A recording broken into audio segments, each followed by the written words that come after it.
Hello and welcome to BYJU'S Exam Prep IAS. As part of a comprehensive news analysis today, we'll be discussing 6 important articles out of the Hindu Newspaper Delhi edition. Now, before we begin, remember to subscribe to our Telegram channel so that you can attempt all the prelims questions which come after this session itself. And other than that, today's session is going to cover the 6 topics which are listed in front of you. First, we'll try to understand artificial intelligence. There's a lot of debate right now about superhuman AI or what is AI and what is the concern behind it. We will discuss that in this very interesting article. Thereafter, the U.S India relationship has been in the focus quite a lot right now. And there's a very interesting article coming out of the ORF itself, which talks about what are the basic points of convergence and what does it have in long term for India. Thereafter, we have the most recent report from the Lancet, which talks about non-communicable diseases and the higher burden which India has of all of these different diseases. Thereafter, we'll talk about the Reaper UAV, then BIMSTEC, and last but not the least, the economic data with regards to trade deficit. Good morning to all of you, and with this, let's enter the first topic itself. So this talks about artificial intelligence. We have been interacting with AI quite a lot, from Siri to Google Assistant. Everything is an AI nowadays. And the most popular as of right now is ChatGPT, which a lot of you may be using as a tool to help you in your school projects or in your college projects or generally to assess certain things. Now, with regards to AI, even Elon Musk and a lot of different individuals have said that we are on a slippery slope and we have to make sure that AI does not go out of hand, because once AI becomes too powerful, it can be either a friend or a foe. And before I again go into the nitty-gritty of the article, let me give you the basic understanding of what the article is trying to talk about. The article first talks about what is the AI concept of narrow and general. See, when we talk about artificial intelligence, there are 2 types of artificial intelligence. One is called the narrow AI and the other one is called AGI, or artificial general intelligence. This word general is very important, general intelligence. Now, when we talk about the AGI and narrow AI is something which you use in ChatGPT. For example, it is given a very specific task and it has to do the task from time to time repeatedly. In that way, it is quite efficient to humans because we are not very good in doing repeated tasks over a long period of time. AI, ChatGPT, generally you have some AIs which play chess, they play certain board games in which they know the rules, there's an algorithm and they work very, very well. So therefore, the concept of narrow AI is very, very important, because narrow AI or artificial intelligence nowadays is very, very efficient. On the other hand, when we talk about general AI, and we'll call it general AI or AGI as he calls it, there's a totally different story. AGI is when there is multitasking and basically you need common sense. And that is something which humans have inherently. And therefore, when it comes to general AI, the development has not been quite big. Whilst people say that ChatGPT is going towards general AI itself, that is technically not true, and the article also talks about it. So the first distinction which they talk about is that narrow AI and the concept of general AI. Narrow AI is when an artificial intelligence has been given a very specific task to do repeatedly, it will do very well. On the other hand, when AI has been given multiple different understandings, thereafter it will start to make wrong decisions, or even basic commonsensical decisions will not be taken. And therefore, general AI is quite far away from us. We are on the way. People say we will never reach there, but general AI is dangerous. Narrow AI is to help humans. General AI becomes like a human, where our brain can basically assess and problem solve as it goes on. Now, the first point is this, which you need to understand, which is what is the concept of narrow and general. Narrow is very specific task. General is basic commonsensical multitasking concepts.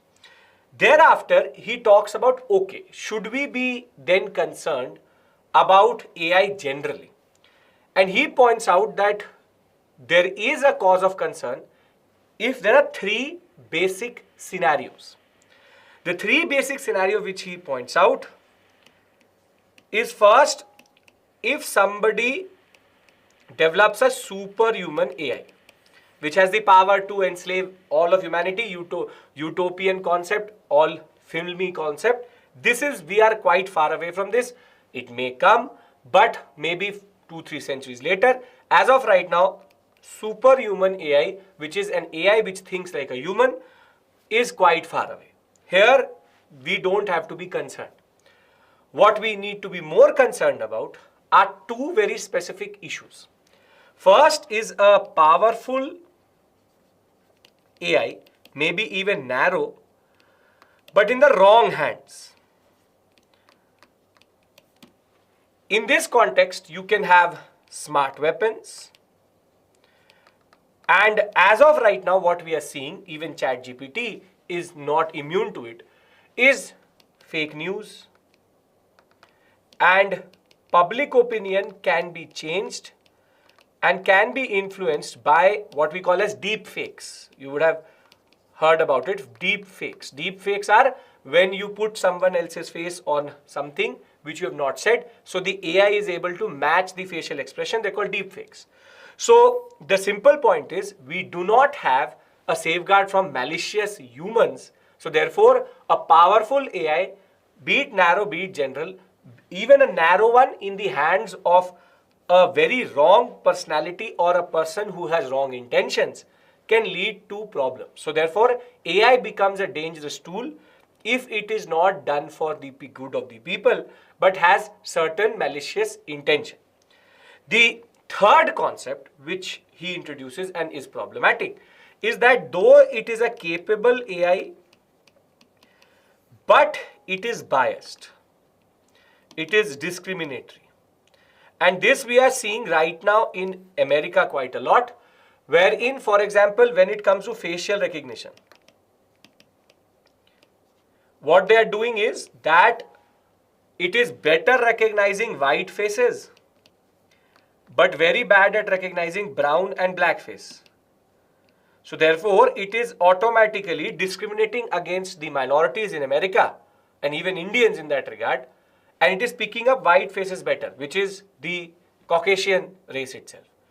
So now in that context, this type of AI is also dangerous because it then inherently absorbs all the racial, gendered, even casteist when it comes to India, and religious misinformation and even dangerous stereotypes, therefore starts to have a very skewed understanding of humankind itself. So the simple point which this article is making is 2 points. Very simple. First is the concept of narrow AI and general AI. Narrow AI is repetitive task, small. General AI is when it is a very big multitasking concept wherein there needs to be use of common sense. Here, AI is not going anywhere. What are the 3 cases in which we need to be concerned about AI generally? First is when we have a very powerful AI which thinks like a human, which we are quite far away from. For that, we need to take general AI very, very forward. Second is a powerful AI, even a narrow one, in the hands of a person who does not want to use it for good. And third is a AI which is capable but is biased or has the data set, because at the end of the day, even when you use ChatGPT, which is basically a LLM, it's a language-based algorithm or it's a language-based statistical model. What happens is it picks up everything. It picks up everything which is there in the internet and gives it to you in a certain statistical model.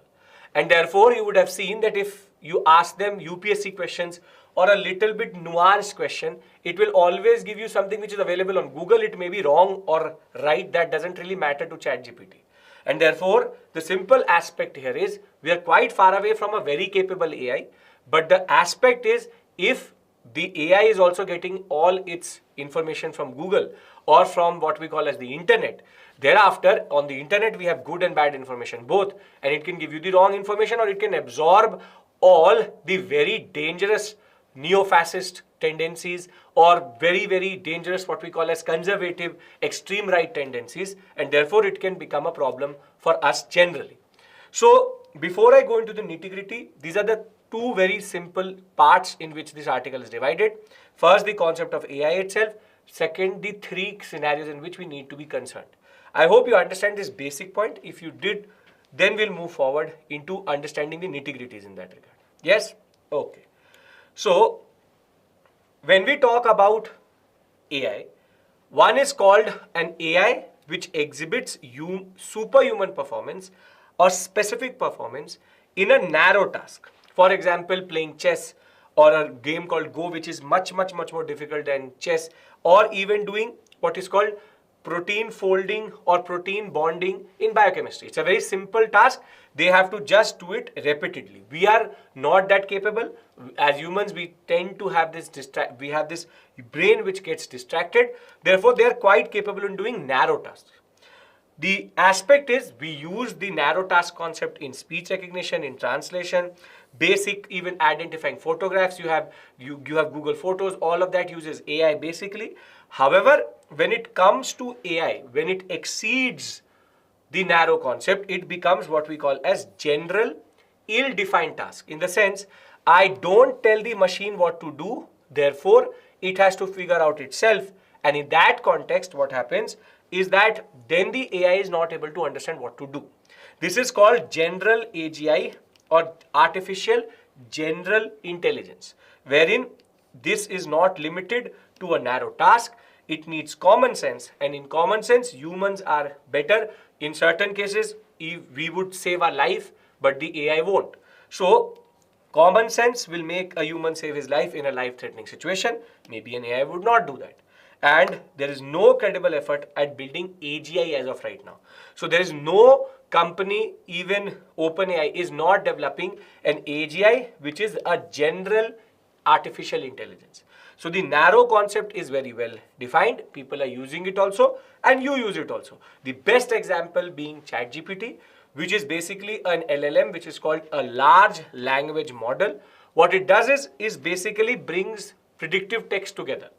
So it takes all the digital text which is available and thereafter puts it into a statistical model. And therefore, the most probable and relevant words are brought together. That is why it builds the word. It just has a certain structure in which word it works. So it's an algorithm. It does not think what it is saying. Rather, it just brings all the information in a legible and in an understandable way. That is why ChatGPT will basically sometimes do mistakes in giving you information because it's just picking it up from the internet. And even Google, even Microsoft are developing their own AIs. And Google did a very major mistake recently when it was demonstrating its AI and it showed misinformation. So very simply, ChatGPT is powerful. However, it is not a general AI. More than that, the most used other concept for AI is called deepfakes. This is dangerous because deepfakes or even the apps which you use to beautify your face or even edit the different pictures. And there was a major controversy over the wrestlers, how a basic filter was used on the images of two very important wrestlers to make them smile. That was an AI-based concept. So AIs can change images in such a way that they can change your expression, they can make you thinner, they can make you fatter. But the point is it can be misused. That is the first stage. This is deepfakes. Deepfakes are much more elaborate, in which they can insert you on certain images, even movies. And the simple point of the matter is it becomes problematic because then the original and the fake sometimes actually it's very hard to understand. So we have AIs, we use AI quite a lot, and if you don't know, you are surrounded by AI. You are surrounded by AI from Alexa to your Siri to Google Assistant to most probably half of the different apps which you use on your on your phone, and more than that, your computer. Everything has artificial intelligence. The recognition factor is there. Even when you're using a very simple photo editing app, it has AI, which AI generated images change a certain form. Now, this is the current state in which we are there. ChatGPT being a revolution in itself. Now, what is the matter of concern? Should we be still worried? And the answer to that question is yes. And there are three scenarios in which we need to be worried. First is a superhuman AI. A super intelligent AI thinks like a human, but most in the unlikeliest scenario as of right now. Second, a malicious human with a powerful AI. This is the first dangerous concept, wherein an AI tool which is quite capable and goes into the wrong hands and malicious intent, and therefore even LLMs as of right now are generating fake news, are generating deep mental anguish when it comes to self-harm itself.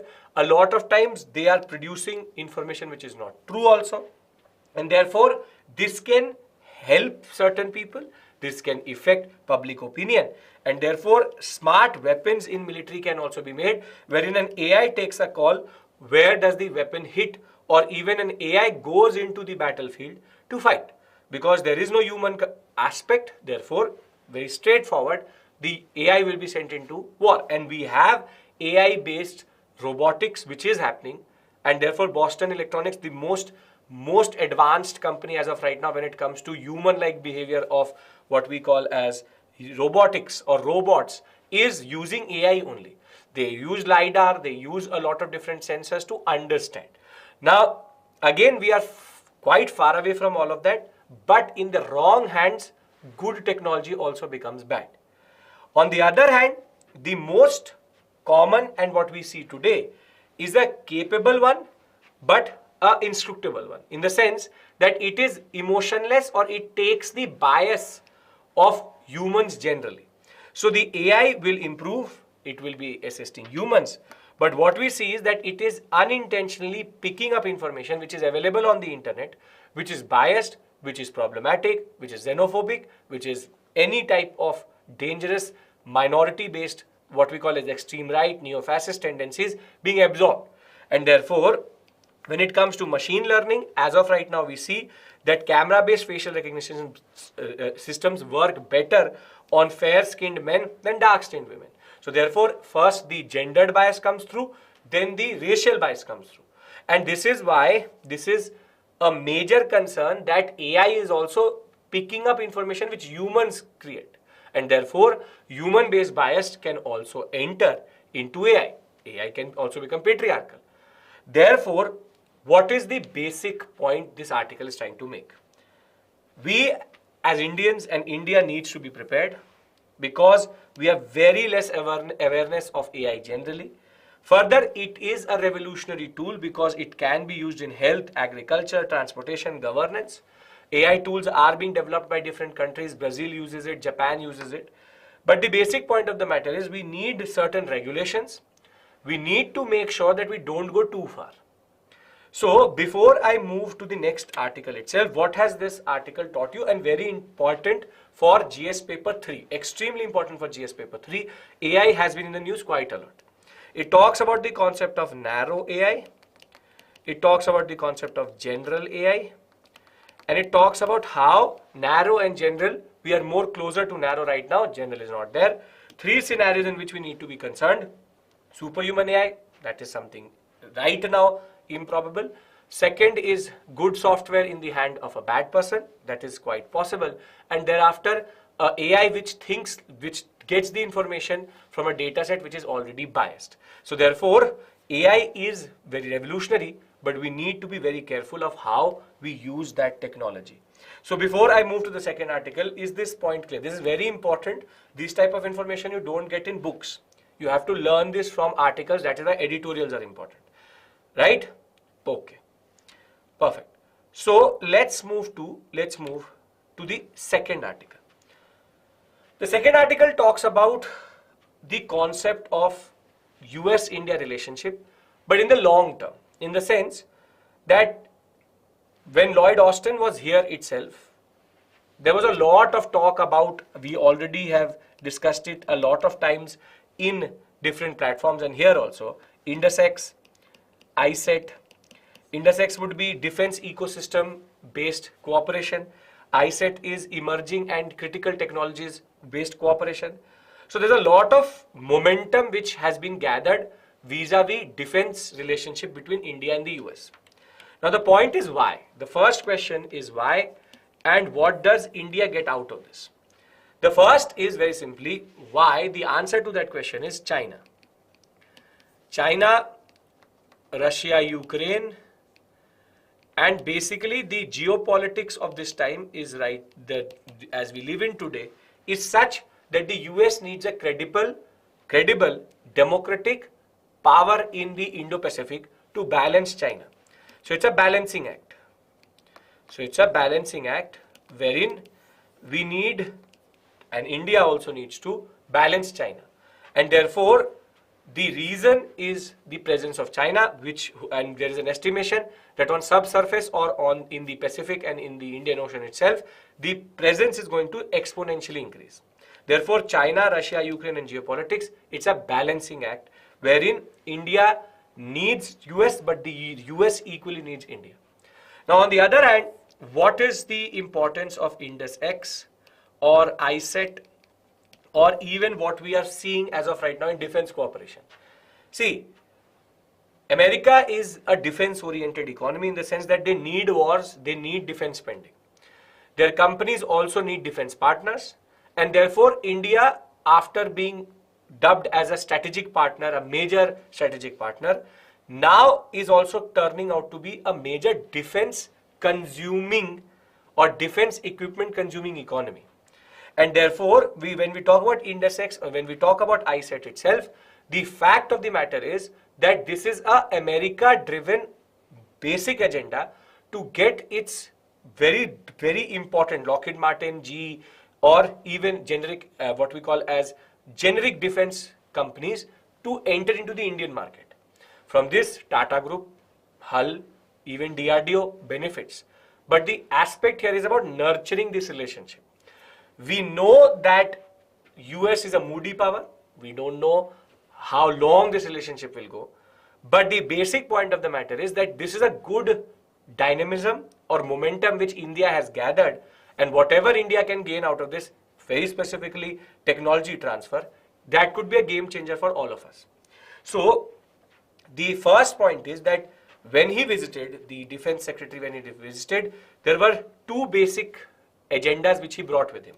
First was technological innovation and second was growing military cooperation. Now, the simple point of the matter is they have been trying to create a roadmap to promote collaboration, which was never ever America's orientation towards India. Defense was the last thing on which they used to cooperate with us or even give us anything. And therefore, since April, there has been a concept that the US India defense partnership needs to go to the next level itself. And therefore, the aspect here is very, very simple. The aspect here is the reason is the People's Republic of China. The aspect is balancing China. It's about Russia and Ukraine. It's about redrawing of boundaries as it is happening forcibly across the world. It's about transnational issues. It's about terrorism. It's about climate change. But the fact of the matter is, it is about balancing China.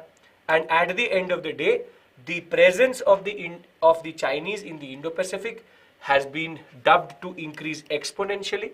And therefore, Indo-Pacific security, Indo-Pacific geopolitics is extremely in the hands of this relationship. It's extremely important that these two countries come together to balance China in that regard. So India and the US have to go for broader industrial cooperation, have to go for defense cooperation in order to bring the Chinese presence in the Indo-Pacific to a level where it does not threaten anybody. And therefore, the support of the US government towards Indian defense modernization is extremely important. And there are basically three major things which India get out of it. Now, please pay attention. These are three basic long-term gains which India has.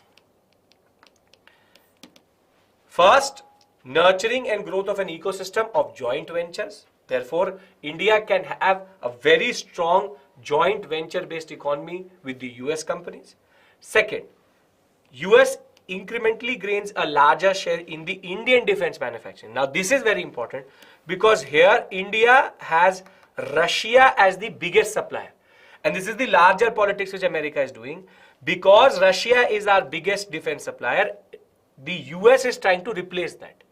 But the basic aspect is Russian technology is mostly outdated. And America, if it can actually, in its basic sense or basic understanding or basic desperation to balance even China and the Russians, if the US can do that, it will be a major gain for India. Thereafter, there have been multiple strides which can be made and which will be made in co-development and co-production. And therefore, Boeing, Lockheed Martin, BAE Systems, Honeywell Aerosystems, you have Raytheon, you have Textron, all of these companies can now collaborate with a Hull or Tata Group or DRDO to develop certain things. At the end of the day, we do believe that under ISET, we will also be able to develop an innovation bridge through which different startups can also come together. But this article has a separate purpose in our understanding. It's a GS paper 2 international relations article, and it gives you a very unique perspective. And the unique perspective is, what do we get out of all of this? There's a greater momentum, there's a greater dynamism which is developing right now, how India and the US are coming together. There's a lot for India in this. The basic aspect is it is about balancing China, it is about balancing Russia, and India should make sure that it can get as much out of this as quickly as possible. Clear, everybody? This is a more opinionated concept. It will help you write a better answer in your mains. Yes? Okay. With this, we move to a very concerning aspect of Indian health, and again GS paper 3. See, in India, we know that we yesterday just discussed how malnutrition is a problem, how shunting is a problem, how wasting is a problem. So stunting, wasting, malnutrition, major problem. So in India, there is one group of the population which has no food. So there is food shortages, they are starving, they are poverty, under poverty or poverty driven. Further, they are malnourished, these children are stunting, the children are wasting. Now, what the Lancet report tells us is that on the other hand, on the other spectrum, in India, non-communicable diseases which are called basically lifestyle diseases, has shown 31 million, 3.1 crore more Indians have become diabetic in the past 4 years. Now, and if you look at the data, it is extremely astonishing how all of this data is only telling us of two Indias. One India which is having too much food is obese and is basically having lifestyle disease, and the other India which does not have even food to eat. And therefore, in India, we have both the problem of malnutrition and obesity, which is a paradox in itself. That we have one part of the country which has no nutrients to eat, and we have one part of the country which has too much to eat, and they're taking the wrong nutrients itself. And therefore, the aspect related to non-communicable diseases is extremely, extremely important, and we need to do something about this. So, the basic idea of this article is it gives you a contrasting picture that in India, when it comes to diabetes, when it comes to cholesterol, when it comes to basically strokes, and when it comes to what is called CABG or CAG, which is coronary artery disease, CAD, which is the aspect related to high cholesterol levels, the number is exponentially increasing and it is at an alarming level. Most of India is pre-diabetic. A very sizable number has become diabetic. A very sizable number has too high a cholesterol level. A very sizable number has hypertension. If that was not enough, a lot of people are under the risk of strokes and heart attacks. And on the other hand, when we talk about the way we can stop this, it is all based on lifestyle. So the urban India or urbanizing India is developing all of this as part of the process of urbanization itself. So this article is extremely interesting, which you will find only in the Delhi edition, you will not find it in other editions. The aspect is what do you do with this data? So I'm going to give you a lot of data. You don't have to learn it, you just have to understand it. So the numbers which are given by this article is that in 2021, in the past 4 years, a study has found that in India, 101 million people are with diabetes and 136 million are pre-diabetic. Additionally, 315 million people have high blood pressure, 254 million people have generalized obesity, and if not, 351 million have abdominal obesity. Further, 213 million have what is called the aspect of fat or cholesterol getting collected in the coronary arteries, which is called hypercholesterolemia. Thereafter, you have 185 million people who have low LDL, which is good cholesterol. So the numbers are astonishing. The numbers are extremely astonishing because this is a very sizable population in the urban India itself. And the beauty of this article is, or the data is, that it also gives you state-based variation. So the aspect of the 31 states and union territories all being sampled together has given us this basic understanding that the two basic conclusions which we can see, and this is what you learn. Please learn this because this will help you in writing a better essay, in writing a better understanding of what is happening in India today. First is diabetes and other metabolic, which is based on lifestyle, non-communicable diseases such as hypertension, obesity or a hyperlipidemia, which is very high cholesterol itself, is becoming more and more common in India as previously in India itself. Further, second, urban regions had higher rates of all metabolic non-communicable diseases than rural India. However, pre-diabetics are also there in rural India, and if we don't control health-related issues in rural India, diabetes is going to become a major issue in rural India itself. What is even more interesting is how it talks about state-based, what we call as breakup. So the interstate variation is that highest diabetes prevalence is in Goa, Puducherry and Kerala. While pre-diabetics are quite prevalent in Sikkim, hypertension was very common in Punjab. Generalized obesity and abdominal obesity were highest in Puducherry, while Kerala has the highest cholesterol, which is the aspect related to CAD, which is coronary artery disease, and high LDL cholesterol itself. The lowest prevalence of non-communicable diseases are found in UP, Mizoram, Meghalaya and Jharkhand. The two what we call as northeastern states and two states which are together in the northern sector. Now this is a little bit skewed also because the sample set is only 1,13,000 individuals taken from different states itself. It would not be a proper image. However, the aspect here is urban India obviously will be suffering from this more. Across India itself, it is a major issue. Regionally, I've given you the understanding. But what you learn is this basic data, which is related to the three basic things which we are actually struggling with. Obesity, hypertension, hyperlipidemia, and the aspect to diabetes. Diabetes has now become the most dangerous disease and the biggest killer in India itself.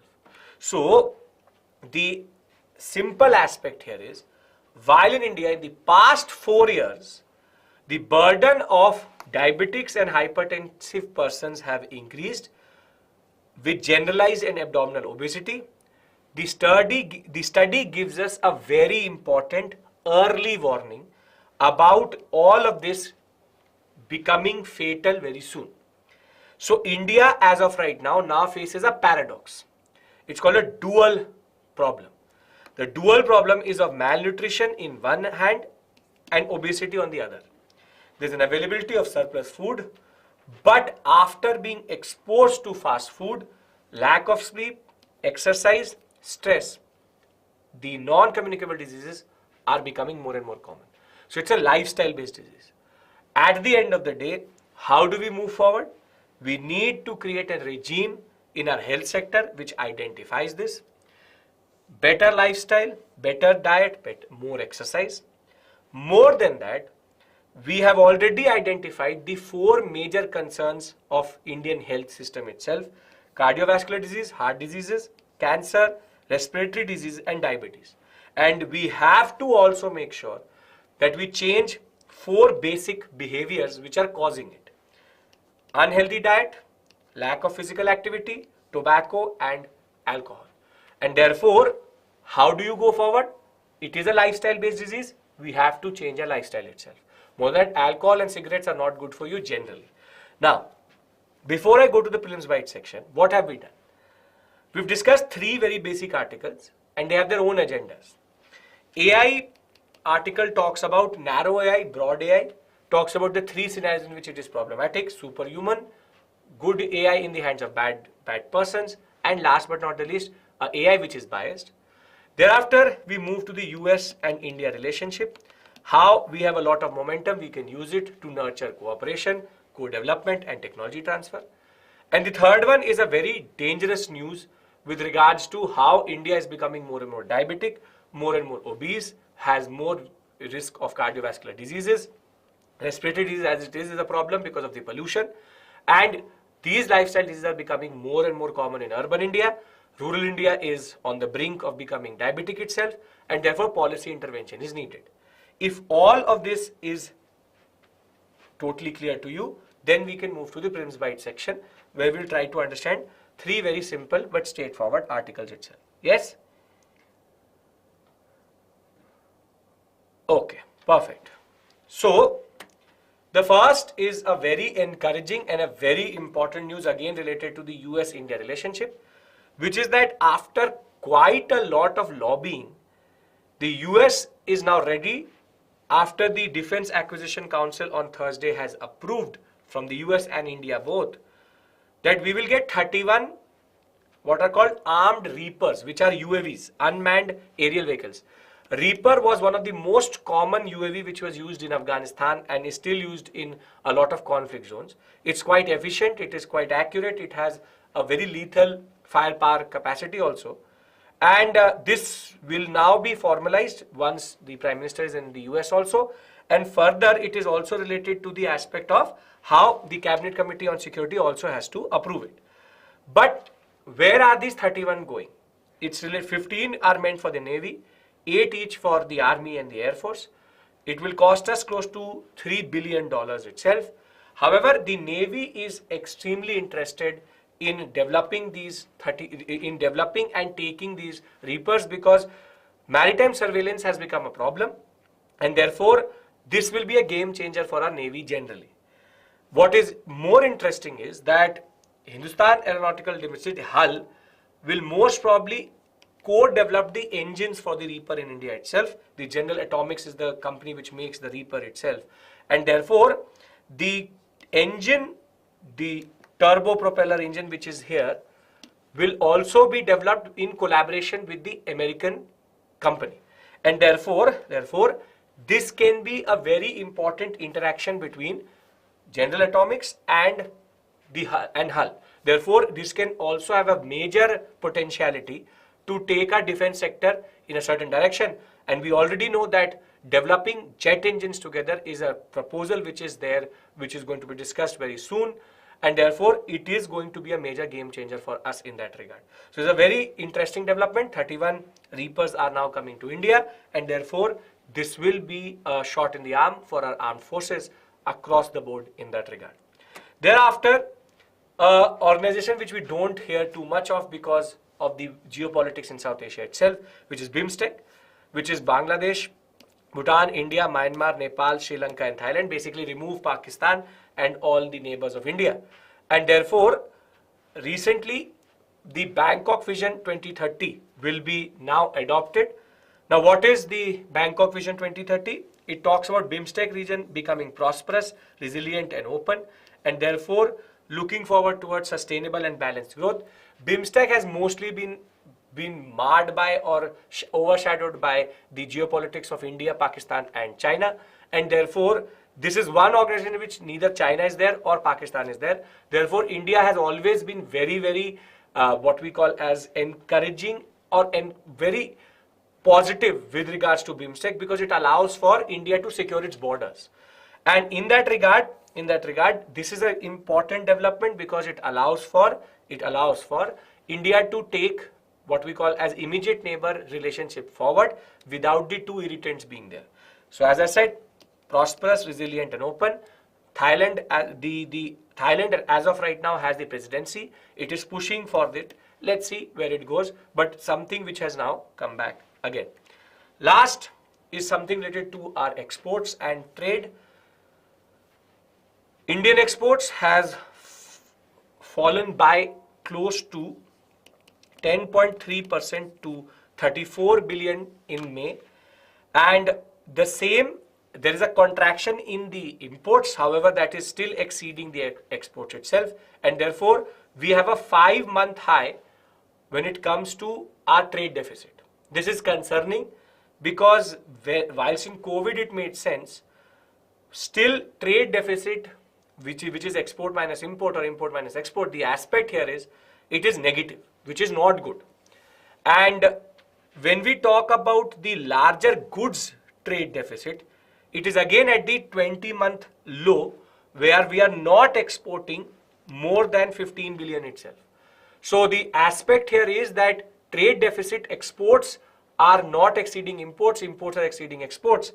And though there have been different reasons which have been given with regards to persistent geopolitical tensions, monetary tensions and just general recessionary trend which is there across the world, this is a matter of concern because the more the trade deficit, the more we deplete our forex reserves, and therefore India needs to make sure that it can push for exports in that regard.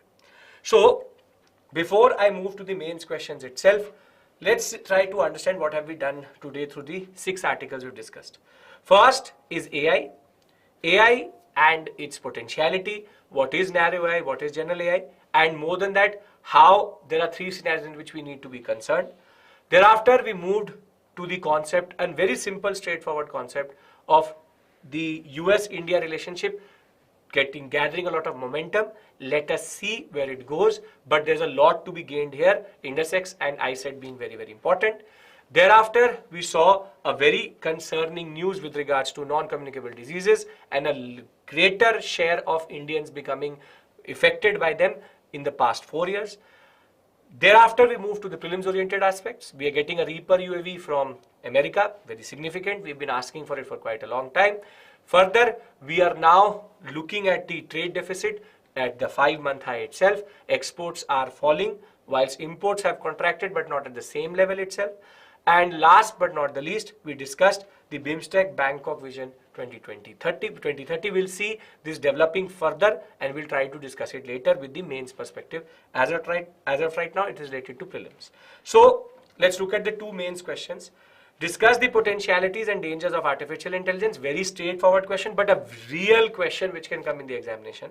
Second, India is facing a dual problem of malnutrition and obesity. Discuss. This is actually a question made out of exactly the article line itself. Again, interesting, both questions important. You should attempt them. So with this, I would like to end the session. Thank you so much. I will see you next week with another set of issues. Take care. Bye-bye.